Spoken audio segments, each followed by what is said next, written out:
नमस्कार. ओम परमपूज्य परम सद्गुरू भगवान श्री गजानन महाराज की जय. श्री गजानन चिंतामणी पोथी. लेखक पंचसाधन मार्गी भगवंत शास्त्री आघोळ.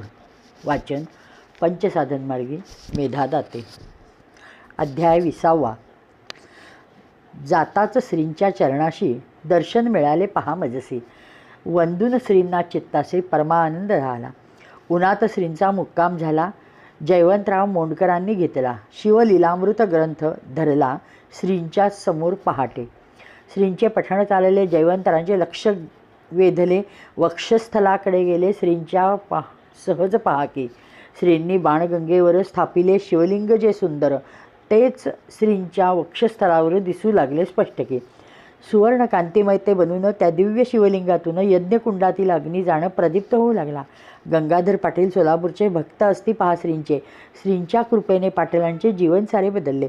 परशुरामांच्या रूपात श्रींचे त्यांना दर्शन होतं. प्रत्यक्ष भगवान श्री असत अनुभव ऐसा त्यांचा. समर्थ पुण्यतिथीनिमित्त बाबूराव डांगरे निघत. हार घेऊन या जातं सोलापूरच्या स्थानकी. गर्दी फार. गाडीत तिकीटही न त्यांना मिळतं. हार द्यावे गुरुमंदिरात विनवले त्यांनी वाहका. त्याने पहा नाकारले. डांगरे मनात खिन्न झाले. श्रींवरतीच रागावले. व्यवस्था करा तुम्हीच ऐसे त्यांनी म्हणताक्षणी एक मुलगा येऊन मम बंधूचे जाणे रद्द होऊन तिकीट त्यांना देत असे. हार घेऊन डांगरे गेले. गुरुमंदिरात प्रवेशले. एकाच श्री म्हणाले, डांगरे आले हे पहा. आमच्यावर रागावले. आम्हीच यांना तिकीट दिले. डांगरे अगदीच पापले. कैसे श्रींना कळले हे. सर्वसाक्षी सर्वज्ञ असती. अडचणी भक्तांच्या निवारती. श्रींचे उपकार भक्तांवरती अनंत असती पहा हो. श्याम डांगरे बंधुपुत्र झपाटला. एकदा मात्र उपाय करून गुण न तिळ मात्र प्रकृती त्याची बिघडली. परी श्रींची कृपा झाली. प्रकृती त्याची सुधारली. विघटनात सारी नष्ट झाली. श्रींच्या कृपे समृद्धी. अहिताग्नी अत्रे नानांप्रती श्री प्रत्यक्ष पहा दिसती. साक्षात नरसिंह सरस्वती गाणगापूर क्षेत्रात. वाईकर श्री संवाद होतं. आशय श्रींचा असत त्यात. श्रीच पूर्वी पाहात असत श्रीपाद श्रीवल्लभ. मला स्वतःलाच हो दृष्टांत. यमराजवरती मला नेत. प्रत्यक्ष तेथे श्री येत दरडावून यमास. कुणाच्या हुकमावरून यांना आलात घेऊन. यमराज वदती घाबरून, प्रभो क्षमा असावी. आपण प्रत्यक्ष भगवान. चुकी न होई पुन्हा कधी. म्हणून श्रींना येऊन शरण. श्री गर्जती यमावर.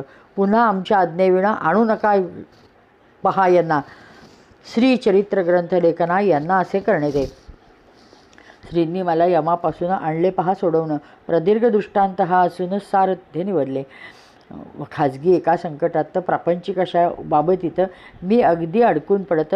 अत्यंत चिंता लागली. उपाय सारे पहा केले.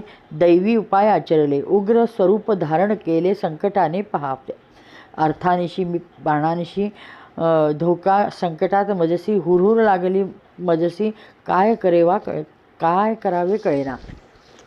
1972 गुढीपाडव्याच्या दिवशी गेलो श्रींच्या दर्शनासी. वदलो श्रींच्या चरणास. प्रापंचिक एका मी संकटात. इच्छा त्यातून व्हावे मुक्त. 12 तासांच्याही आत संकट चालले कळेलच. 18 तासांच्या आत झालो अगदी संकटमुक्त. प्रमिला माझी पत्नी असत असेच अनुभव तिलाही. झोपताना एके दिनी श्री प्रमिलेस प्रार्थुनी सोडवावे संकटातून. स्वप्न दृष्टांत तिचे झाला. सेंदूर मूर्ती मारुती हात हलवून थांबा म्हणते. मूर्तीतून एक व्यक्ती प्रकटून वदे तिचं प्रती. काळजी न करावी मुळी मनी. संकटे जातील निरसून. मी तुझ पाठीशी दरक्षणी. सर्व व्यवस्था होईल. मज घडवावे रामदर्शन. ऐसे म्हणून धरले चरण. वंदिता झाल्या अंतर्धान. श्रींची कृपा अशीही. तिला अनेक संकटातून सोडवले आहे पहा श्रींनी. कैकदा स्वप्नात येऊन श्रींनी दर्शन दिलेच. श्रींचा ध्यास तिला नीत. हरे राम घोष सुरू असत सतत. घटना अनेक शुभ घडत. अनुभव तिचे असे हे. थोरला मुलगा माझा तर नाव रामकृष्ण अगोर. दृष्टांत त्याचा मनोहर. 1973. रूपा भवानी मंदिरात तो प्रदक्षिणा घालत असत. देवी त्याकडे पाहत मुखवटा सजीव झाला. डोळे देवीने उघडले. रामकृष्णाकडे पाहिले. थांब म्हणून तिने सांगितले. रामकृष्ण थांबला. श्रींचा तू असता भक्त का आलास मंदिरात. श्री आणि आपण दोन का होत. देवीस तो म्हणाला. देवीस श्री आणि आपण दोन का असत देवीस तो म्हणाला.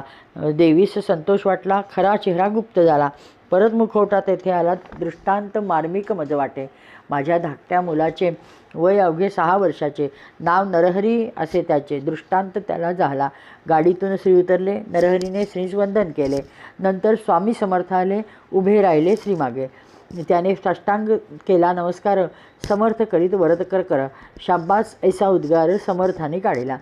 मधुकरराव देगावकर श्रींचे भक्त असती थोर. देव संत महंत अपार धुंडाळिले दयांनी. परिशुद्ध दगडच सगळे. कुणीही आपणा न पावले. जिवंत सत्पुरुषाकडे जावे वाटले म्हणून आले श्रींकडे.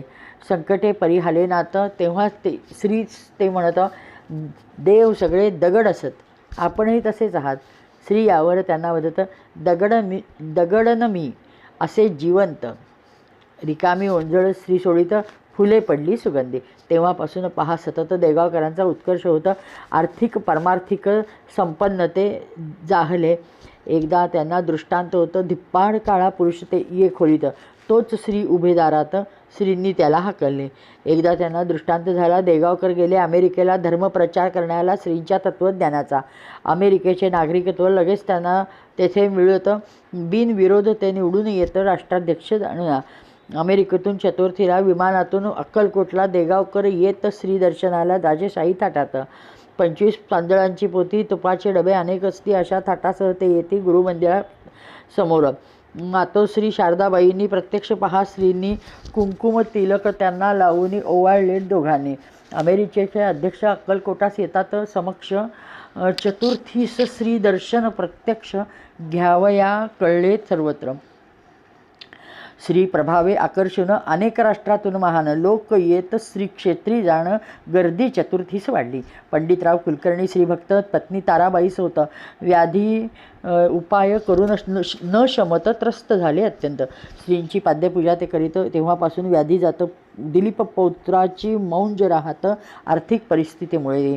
श्रींची चतुर्थी नियम धरला. चौथ्या चतुर्थीला उपनयन संस्कार ठरला. गाणगापुरी हो थाटात. ताराबाई स्वप्नात श्री अनेक दृष्टांत देत. ताराबाईंना स्वप्नात अनेक दृष्टांत देतं. उपाय नेहमी सुचवित. अनुभव त्यांची अनेक.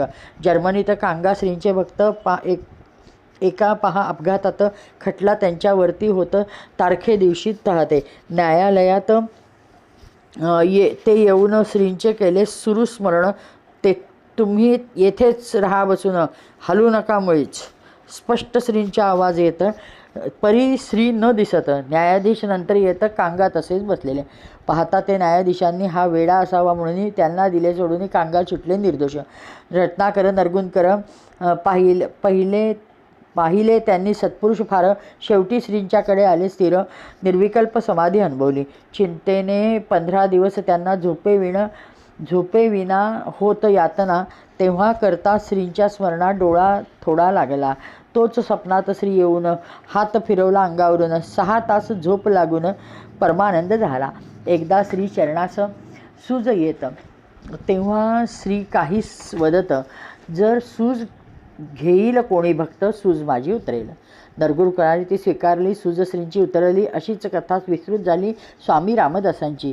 उदय नरगुंदकर याला स्वप्नात मठात स्वप्न दृष्टांत झाला. श्री निघाले स्नानाला पहाटे 3 वाजता. राम नाम या घोड्यावरून श्री निघाले गुरुमंदिरातून. राम नाम उडत हवेतून भरधाव अगदी निघाला. घोडा हिमालयाकडे चालला. मानस सरोवरात स्नानाला जाताना पहिले श्रींना स्वप्न दृष्टांत संपला. सकाळी नरगुंदकरांना श्री म्हणत, तुमच्या मुलाला आम्हीच अनुभूती दिली, त्याला सत्य असे पहाही.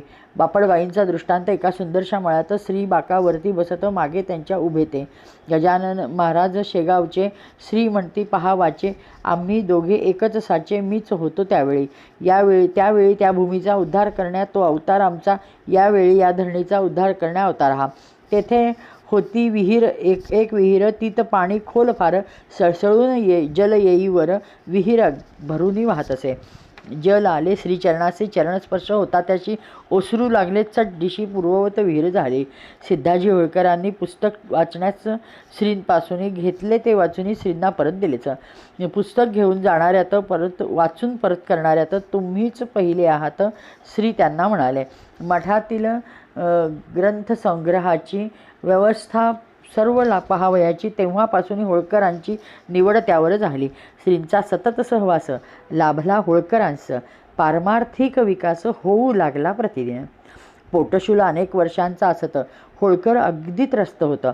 एकदा श्रींना ते सांगत श्री म्हणाले त्यावर, खिचडी मुगाच्या डाळीची दूध तुपासह खावीसाची 4 दिवस खाताची पोटशूळ थांबेल. करता तैसे समूळ थांबला त्यांचा पोटशूळ. अनेक संकटे केवळ श्रींच्या कृपे पळाली. अनुभव त्याचे अनेक असत. श्री प्रत्यक्ष प्रकटत. ओळखून त्यांचे मनोगत सूचना देती मोलाच्या. आटलेली म्हैस विकण्या आली. बाबूराव एलटे यांनी पाहिली. गोष्ट श्रींस विचारली. विकत घ्या श्री म्हणाले. श्रींच्या आज्ञा मिळता क्षणी म्हैस त्यांनी विकत घेतली. त्यांनी आश्चर्य, म्हैस आटली असूनही दूध देऊ लागली. अशीच कथा गुरुचरित्रात नरसिंह सरस्वतींची असत. तीच कथा इथेही घडवणारे एकच. अनुभव अनेक भक्तांचे असते अत्यंत मोलाचे. तैसे विविध प्रकारचे अल्पकथिले या ठाई. श्री एकदा सहज म्हणत, कोमल नाजूक आमचे दात, आम्ही त्यांना फार जपत, म्हणून न खाल्ला ऊस कधी.